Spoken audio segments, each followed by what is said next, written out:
As you get yourself ready for your exams, you want to be making sure that you're making every minute count and that every minute and hour of study that you're doing is helping you get better each time you're engaging in it. And so as you start to think about the exam, it's worthwhile starting to think about how is it marked and what is it that the assessors are looking for. Today I'm going to tell you all about that with Section A. No matter which text you're doing, the things you need to be focusing on every time you're writing a practice analytical essay. So the first thing that I want you to do is to jump online and to type into Google Expected Qualities VCE English Exam or something like that. It will take you to a document that looks like this.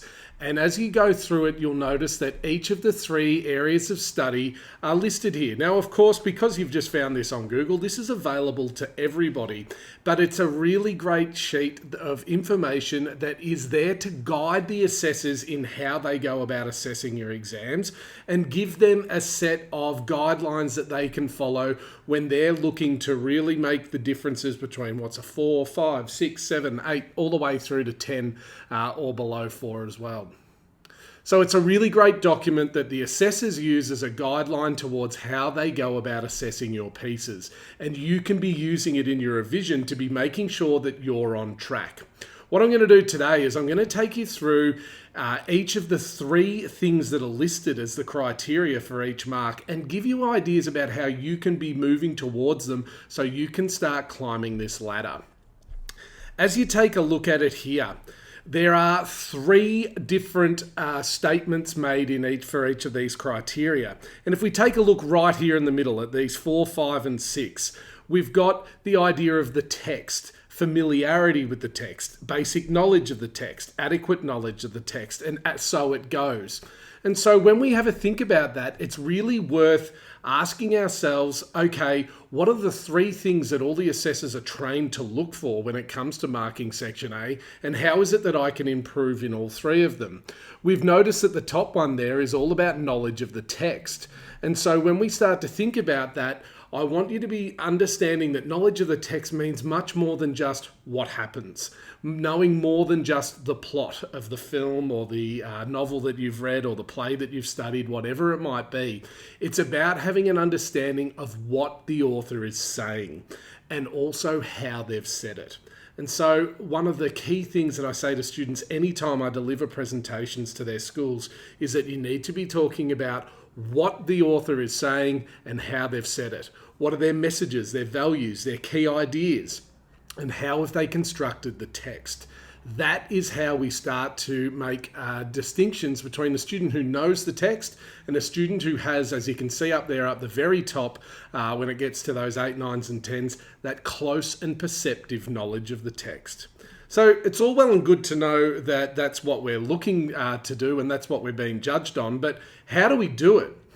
A couple of slides here on the screen now for you to get an idea of the type of language that you want to be engaging in, to be making sure you're showing the assessor that you've got the approach of understanding that the author or the playwright or the director or the poet or whoever it might be was saying something through their text and you're here to analyze it. These are some examples from Rear Window, but the language can be applied to everything. Through Miss Lonely Hearts, Hitchcock is able to. Through Jeff's new understanding of Lisa, Hitchcock illustrates. Maybe I've referred to an event or some evidence from the text that you're studying. Through this, Hitchcock, okay, and obviously you'd replace that with your author or your playwright or whoever it might be. The magic of the word through is there for you to be using because it means that you are showing a really deep understanding that the author or the playwright or whoever it might be, the creator of the text, is the puppet master that's in charge of everything that is happening in that play, novel, film, set of poetry, whatever it might be. So you need to be making sure that your analysis is talking about the ways in which they get their ideas across. And to say through a certain character or through an event is showing that you have the understanding, that you know that there have been these purposeful choices that have been made in order to get ideas across. So that can be one way to really improve our ability to not just discuss things that happen, but actually talk about the decisions made by the creators and what it is that they're looking to achieve through those. When we want to go further than that, and we really want to talk about the idea of, the ideas that the creators are getting across, here's some on your screen now. Mandel examines the manner in which people. Jordan is critical of. Kennedy criticizes the way society. Hitchcock laments the breakdown of. Shakespeare presents a cynical view of. London celebrates. So with all of these things, we have this clear idea that it's a specific message that the author's getting across. It's not just saying London explores, Shakespeare explores, and saying, look, they talk about a theme in their play or their story or their novel. It's that way of being very specific as to exactly what you interpreted them to be saying.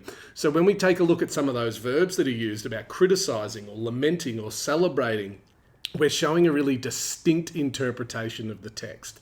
That can be something that you can be looking to do in your Section A writing that will really help you in terms of being able to show that close and perceptive knowledge of the text that we're after. Because as we've just explored, that means more than just knowing lots of quotes, more than just being able to talk about the things and what happens in the basic narrative arc of whatever your text might be. So if we jump back to the expected qualities, we see that the second point on each of the criteria and each of the scores is referring to the topic. Now, when you see the word topic, I want you to think of the question that you will be asked in the exam, because that's what it's referring to. We see all the way down here in the 1s and 2s, very limited awareness of the topic. So a response that is probably quite short, that hasn't really shown that it is responding to a question. But as we make our way up here, as we get to this middle range with a 4, presents a response that shows some understanding of the topic, using some elements of the text. So it's, showing a little bit of knowledge there. As we move on, it's got to have a response to the topic. So if you're not responding to the question at all, you're making it very difficult for yourself to get to this, 6. Because you've got to be making sure that, first of all, you are actually responding to the topic, supported appropriately by elements of the text, understands the topic. Now, that might seem really basic and you're thinking, wow, to get a 7, you've just got to show that you understand the topic. But think about what that means. That means that you haven't just looked at the key word in the topic and said, yep, I'm going to write 3 paragraphs about that word. It means that you've understood exactly what the question is asking. One of those key things that I'm sure your English teacher has told you, answer the question, and you think that it's really basic, you'd be surprised whether it's because of nerves or lack of preparation, how many students take a look at the question, just look at one of the key words and think, right, I'm writing an essay on that theme or that word, instead of actually really thinking about what the question is asking. So taking a look at that further, to get to this top range, we need to understand the implications of the topic. So essentially what that means is what happens as a result of, what the question is asking. What are the implications? Where are the places we can go further with this? Rather than just saying, yeah, that topic's a good one, here's some evidence that shows that it's right. How can we respond with further thought and take that further in the way that we're really responding to it? So making sure that actually really responding to the question is one of the things we're always working on. And knowing that if we're just going to go in there and say, right, the question was about this certain word and I wrote 3 paragraphs about that word, we're going to be limited in how far we go. You're being asked a question, you need to make sure that you are responding to that question and really resolving that topic and showing a full understanding of exactly what that means. Finally, you'll see that the bottom criteria for each score is to do with the way in which you express yourself. It says there for a 4, adequate expression and language control. A piece of writing that communicates adequately, displaying some elements of organisation. So as we start to get to that 5 out of 10, we're starting to look at things like an organised essay. So it's not enough for you just to be able to go, well, I wrote 3 paragraphs and the paragraphs all, sort of follow a bit of a structure. That should be enough to get me really high marks. We need to be going on with, generally organised pieces that are starting to use language accurately and appropriately. As we get to the very top, we've got cogent, controlled, and well-sustained discussion using precise and expressive language. Now, you might be wondering, what does that mean, precise language? It means that it's using vocabulary effectively. It means that it's using language efficiently, that it's not taking too long to make, the same point or repeating itself. So many students think that they can improve on the first 2 things I've talked about, but when it comes to the third, they're either a good writer or a bad writer, and that is an absolute myth. There is always time for you to be able to improve your clarity and your fluency when you write. Work with your teacher.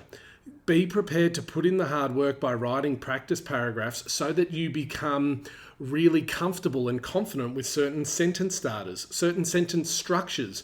Read pieces of writing and read essays that are scoring slightly better than yours and look to emulate what those other students are doing. Ask your teacher for help in terms of the way that you could be writing your sentences or structuring your sentences, and get comfortable with certain vocabulary, certain terms that you might not have been comfortable with at the start of the year, but start to make them yours. The only way you can do that is to be writing often and constantly seeking feedback. So guys, that's it for section A. What we're really looking for, of course, there's so much that goes into all three of those criteria. So don't get me wrong and think that it's an easy task because we're just looking at three criteria. Each of those is packed with a whole bunch of knowledge and skill and all those types of things. But do yourself a favor, download that sheet, print it off, and start to look at the skills and the way that you can show them. I've put something on the screen now that I've put together that I think can be a way that you can start to look at this. This is just an informal rubric that I've put together for some students, and now I'm sharing with you. You can start to see the differences with each of those criteria that we've talked about and the way that you can slowly show improvement in all three of them.